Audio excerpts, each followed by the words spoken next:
The first to contain no clubs from the big nations of Argentina, Brazil and Uruguay. And just to add to the drama, it was decided on penalties. The legendary René Higuita stopped no fewer than 4 of Olympia's spot kicks to help Atlético Nacional of Colombia claim the title.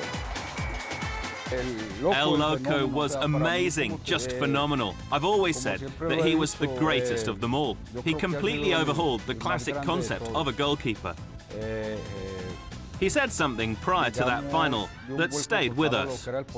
He told us if the final were to be decided on penalties, we should just relax, do what we needed to do during regulation time and the extra period. But if it came to it, he would win us the title on penalties. And you know, that's just how it turned out in the end. He was the type of person who would transmit positive energy to the whole team and give you a sense of security. But the title came as the city of Medellin was going through turbulent times. The city was experiencing upheaval. There were bombs, assassinations, policemen being killed.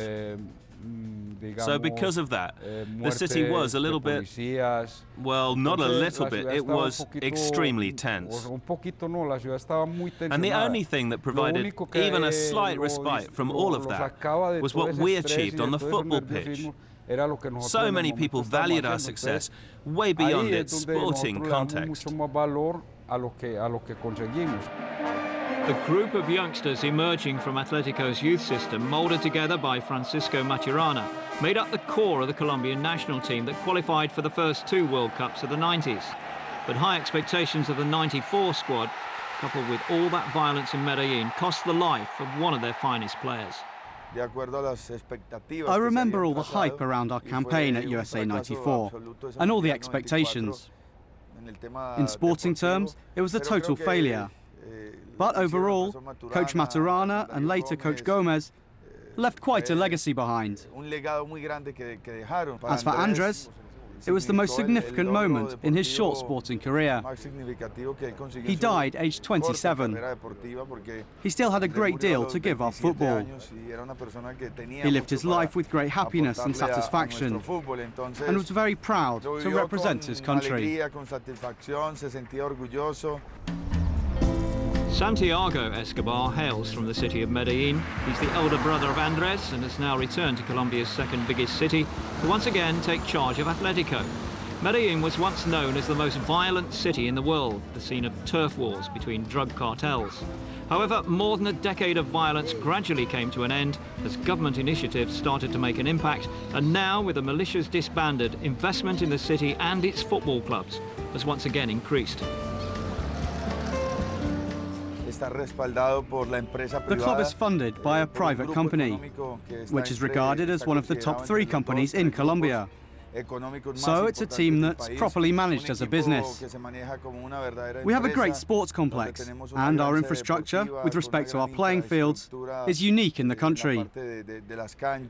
We have a state-of-the-art medical centre, as well as a physiotherapy department. We have everything at our disposal that we need to realise our objectives. That's why I can truly say that we're one of the most important teams in Colombia. Atletico's success has also made them the most popular team in the country. When playing away, they often find themselves better supported than their hosts. But after 3 league titles in the 90s, following on from their 1989 Copa Libertadores triumph, the Greens suffered a barren period lasting 6 years after taking the title in 1999. After pressure from fans and media alike, the club turned to one of the city's favourite sons, Santiago Escobar, in 2005. The impact was immediate, and they won the Apertura title. But a year later, Escobar resigned. Despite winning 2 titles in 2007, Atlético Nacional faced issues both on and off the pitch.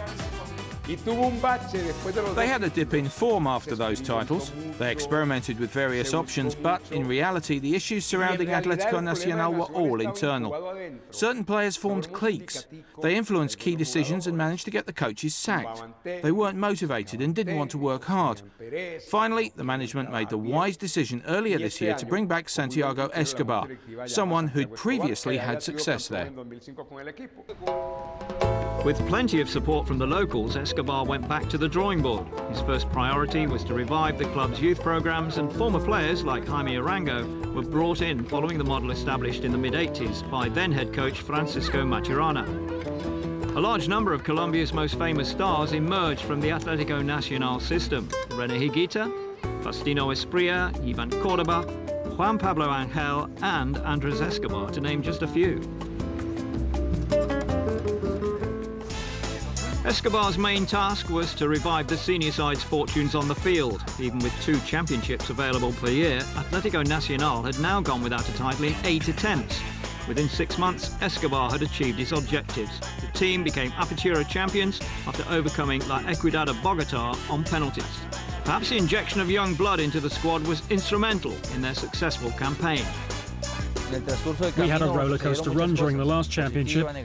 We had ups and downs which made us stronger. Our young recruits matured a lot faster than normal, and we gelled as a team in every game.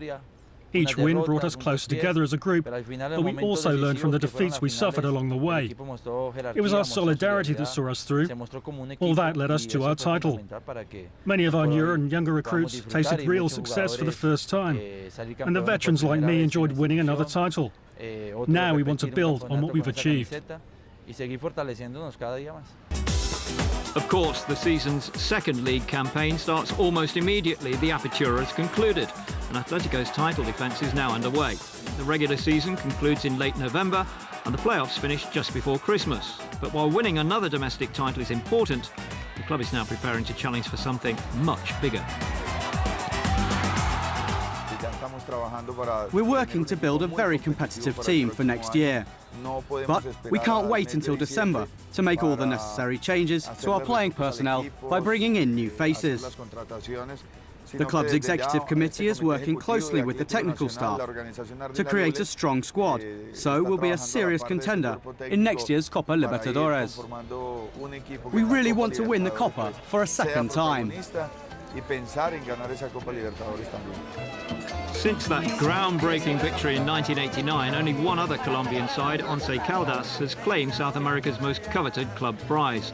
For the pride of Medellin to replicate the glory days, Atlético Nacional will need to prepare well and have luck on their side. But at least they can be sure that their city and their country will be behind them every step of the way.